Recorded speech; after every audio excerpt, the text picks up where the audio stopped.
स्थापित झाले.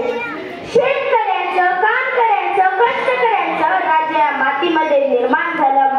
मातीसाठी लढणारी, मातीसाठी झुंजणारी आणि मातीसाठी मरणारी माणसं या मातीमध्ये उभी राहू लागली. हे या मातीचं सर्वात मोठं वैशिष्ट्य आहे. असाच एक महामेरू या मातीमध्ये जन्माला आला. छत्रपती शिवाजी महाराजांच्या पराक्रमाचा वारसा घेतलेला, छत्रपती शिवाजी महाराजांनी स्थापित केलेले स्वराज्य संवर्धित करणारा तो योद्धा म्हणजे छत्रपती संभाजी महाराज. 14 एप्रिल 1657 रोजी पुरंदरावर एका शिवरत्नाचा जन्म झाला. तोफांचा गडगडाट झाला. सगळीकडे आनंदी आनंद वातावरण पसरले. भगवा झेंडा अभिमानाने फडकू लागला. सह्याद्रीच्या कडेकपाऱ्यात एकच आरोळी घुमली, माझा राजा जन्मला, माझा राजा जन्मला. आणि आपल्या ज्येष्ठ पुत्राची आठवण म्हणून जिजाऊंनी नामकरण केले संभाजी.